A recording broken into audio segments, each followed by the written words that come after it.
Okay, so I have a confession to make. I tried to meditate this morning. Again. Oh, no. And I lasted about, what, 4 minutes? Maybe 5 if I'm being generous. That's a respectable effort in this economy, I'd say. It just felt awful. I was sitting there, trying to clear my mind, trying to hit this Zen state. Yeah. And my brain was just screaming at me about emails and whether I left the stove on. Right, and why that person looked at you weird in traffic yesterday. Exactly. I felt like such a failure. Yeah. Because we have this cultural image of what presence is supposed to look like, don't we? Oh, absolutely. The monk on the mountaintop. Monk on the mountaintop, yes. Huh. We picture silence, we picture isolation, we picture this huge athletic feat of mental discipline where you successfully block out the entire universe. Like it's a trophy you have to earn. A trophy, yes. Right. It's the Fortress of Solitude model of presence. You build a wall high enough, keep the world out, then you get to be present. But if you're distracted, you fail. Which is precisely why this essay we're diving into today is so Yeah. well, it completely floored me. Me too. It argues that this shutting out method is actually a trap. And that true presence, the kind that connects you to your own history, it doesn't happen on a mountaintop at all. No, it happens when you're doing the most boring stuff imaginable. It's such a fascinating pivot. We're looking at an essay called Back Through the Door by Pedro Mala. He's a philosopher, founder of the Ghost movement. And you're right. His central idea here is going to completely flip how we think about this. The hook for me was his argument about the mundane. Yes. He says presence arrives when you aren't even trying, when you're washing dishes. We're driving that same route to work you've driven 1,000 times. Walking the dog, it's so counterintuitive, isn't it? We think we need to stop everything to remember, to feel. But Malha argues that the repetitive motion of the ordinary, that's the gateway. So today isn't just going to be us analyzing a text. We have a bit of a mission here. Malha describes a very specific exercise in this essay, a way to access memory that's just radically different. And later in this deep dive, we are actually going to try to guide you, the listener, through that exercise. It's an experiment. We're going to Yeah. see if we can move you from just, thinking about a story from your past to actually inhabiting it. But to do that, we first have to break down why our normal way of remembering is, well, kind of broken. I love how he frames this. He talks about the archive model of memory. Yes. And I think most of us can relate to that. I definitely think of my brain as a big filing cabinet. Right, the retrieval model. You think, okay, I need to remember my 10th birthday. So you send a little mental clerk down to the basement of your brain. He walks to the cabinet marked childhood, finds the folder, pulls it out. Brings it up to your conscious mind, you look at the photos, and then you file it away again. It's very transactional. It's an intellectual act. I am here in the present looking at a picture of the past. And Malha says that's basically nonsense. Yeah. That is not how lived memory works. Not at all. He argues that memory isn't a file you retrieve. It is a physical space you re-enter. It doesn't live in the hippocampus. It lives in your posture. It lives in the way you hold your breath. It lives in the soles of your feet. And this is where his running analogy comes in. Mala talks about his experience with running, but he's very clear this is not about fitness. He's not craning for a marathon. No, it's about the rhythm. Yeah. Running is simple. It's repetitive. It's honestly kind of boring. And the boredom is the secret ingredient. Because the executive brain, the part of me that's making to-do lists and worrying about the future, it eventually gets bored and just shuts up. Precisely. The mind softens. The noise of the day quiets down because the body has taken over. Step, step, step. And Mala says, in that specific silence, memory surfaces. But, and this is a crucial part, it doesn't surface as a story. No. This is the phrase I highlighted 3 times. It arrives as atmosphere. Atmosphere. It's not a narrative. It's a climate. It wasn't, oh, I remember the day I graduated? It was the smell of warm dust in a hallway. The specific color of late afternoon light hitting a plaster wall. Or, this one really got me, the way his shoulders used to hold themselves when he was younger. Okay, let's just pause on that for a second, because that is the key to the entire essay. The way his shoulders used to hold themselves. That's somatic memory. It is. It's the body remembering a shape it used to take, maybe to protect itself, maybe to hide, maybe to project confidence. Malha writes that for those few moments, the past wasn't behind him. It was alongside him. Alongside him. That completely changes the geometry of time, doesn't it? It really does. It's the difference between looking at a photograph of a room And suddenly realizing you are standing inside the room.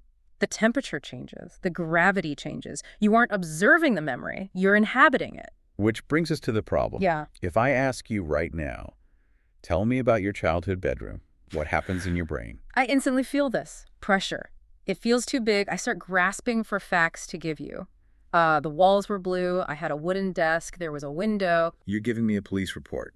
You're not actually there. Exactly. It's distant. It's blurry. And Mala points out that if you ask someone directly what was under your childhood bed, they usually just blank out. It's too abrupt. You're asking them to teleport across decades without building a bridge first. You can't just jump. You need a transition. You have to trick the brain into letting go of the narrative so the body can take over. So we need a bridge. Yeah. And in this essay, the bridge is the door. The door. Okay, so, listener, we are going to try this. This is the exercise. Now, if you're driving in heavy traffic or operating heavy machinery, please keep your eyes open and stay safe. Please. But if you can, just soften your focus a little bit. We aren't going to ask you for a story. We are just going to ask about the door to your childhood bedroom. Don't try to picture the whole house, just the door. And here's the rule. Do not use words. No words. Don't tell yourself, it was white or it was wood, Mala says. Focus on the hand. Focus on the physical sensation of your hand reaching out. Now ask yourself, which way did the door open? Did you have to push it inward into the darkness of the room?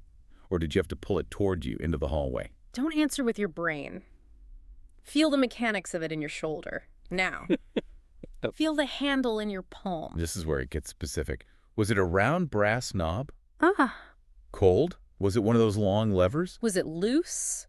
Did it rattle a little bit in the frame before the latch caught? Oh, wow. Yeah. As soon as you said rattle, I felt it. I didn't remember it. I felt the vibration in my hand. It's so immediate. That moment when you feel the rattle or the cold metal, that is the shift. Malha writes, now you are not remembering. You are standing somewhere. You've bypassed the filing cabinet. You're in. So the hand has opened the door, the body is engaged. Now you push it open, what's the first thing that happens? The floor. The sensation under your feet. Okay, listener, you've stepped inside. What are you standing on? Is it carpet? Is it that specifically worn down patch right by the entrance where everyone stepped? Can you smell that old dust smell that carpets get? Or maybe it was wood. And if it was wood, did it feel cold in the winter? Do you remember the sound your heel made when it landed on that first step inside? Was it a solid thud or a creak? And then the light. Look at the light. This is about orientation. Yes. Where did the afternoon sun hit?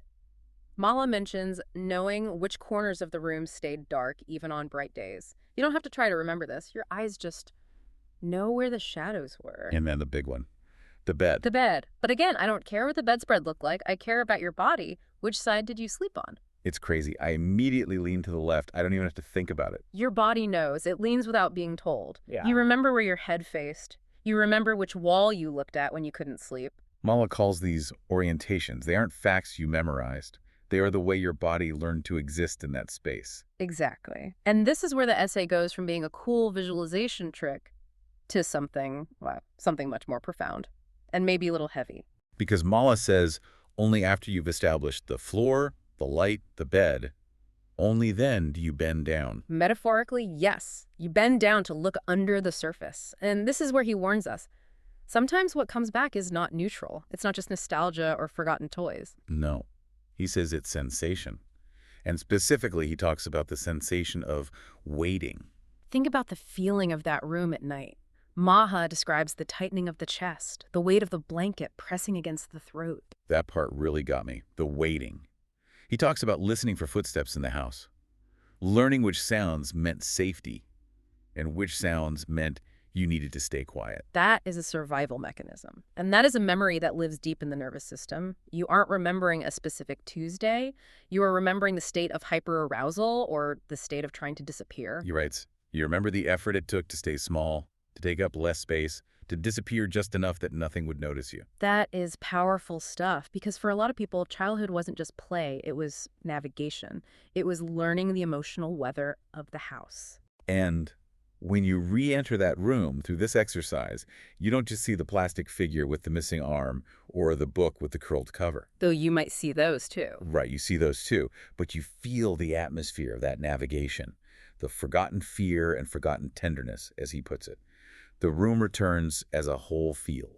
A whole field. That's a great way to put it. It's an immersion. You are back in the ecosystem of your younger self.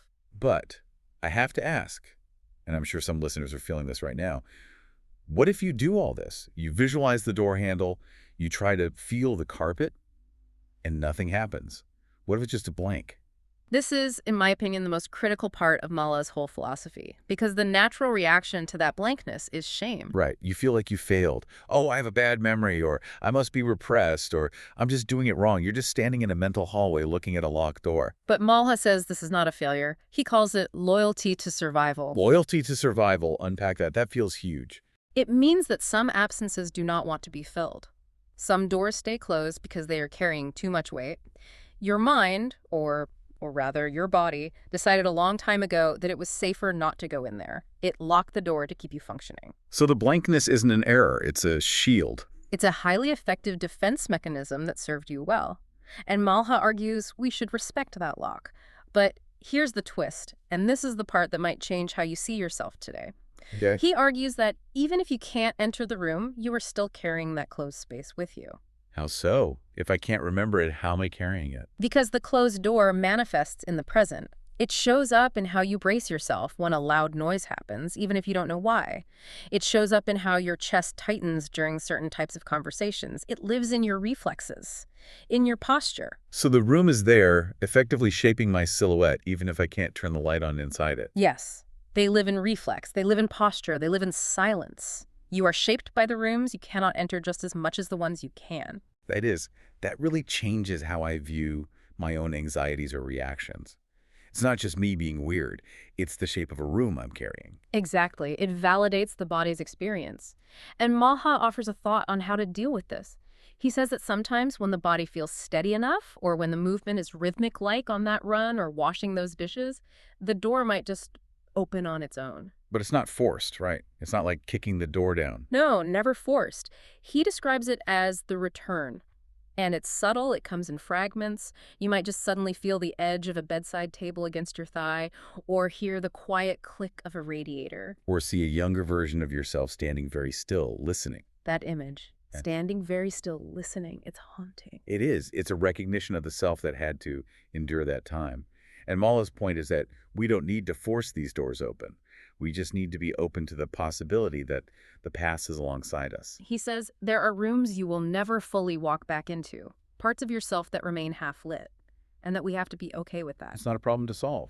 That is the ultimate takeaway for me. We live in a culture that wants to process everything. Fix it, label it, file it away in the cabinet. And Malha is saying, no. The past does not arrange itself into neat chapters. It lives unevenly, it surfaces in fragments and silences. You carry what you can, the rest carries you. That line is the summary of the whole piece for me. We carry what we can, the rest carries us. So we've gone from this idea of presence as a silent mountaintop achievement to realizing that true presence might just be washing the dishes and suddenly feeling the texture of a carpet from 30 years ago. And realizing that memory isn't an intellectual act. It's a physical act of returning. It's letting the body lead you back through the door. I hope, listener, that you were able to visualize that handle. And if the door opened for you, I hope you found something interesting inside. And if it stayed locked. Well, now you know that's just your loyalty to survival doing its job. There's no wrong way for that to have gone. We've covered the handle, the floor, the light, the waiting, the silence. It's a lot to hold. But I think it gives us a much richer way to move through our own history than just looking at old photos. It certainly beats thinking of ourselves as filing cabinets. Definitely. So here's a thought to leave you with. Mala ends on this idea of the past living alongside us. So as you go about the rest of your day, maybe you're commuting, maybe you're making coffee, just ask yourself this. Even right now, which part of you is still standing in that childhood room, listening and waiting without words? Well, what happens if you just let that part of you be there without trying to fix it? Thanks for diving in with us. We'll see you next time.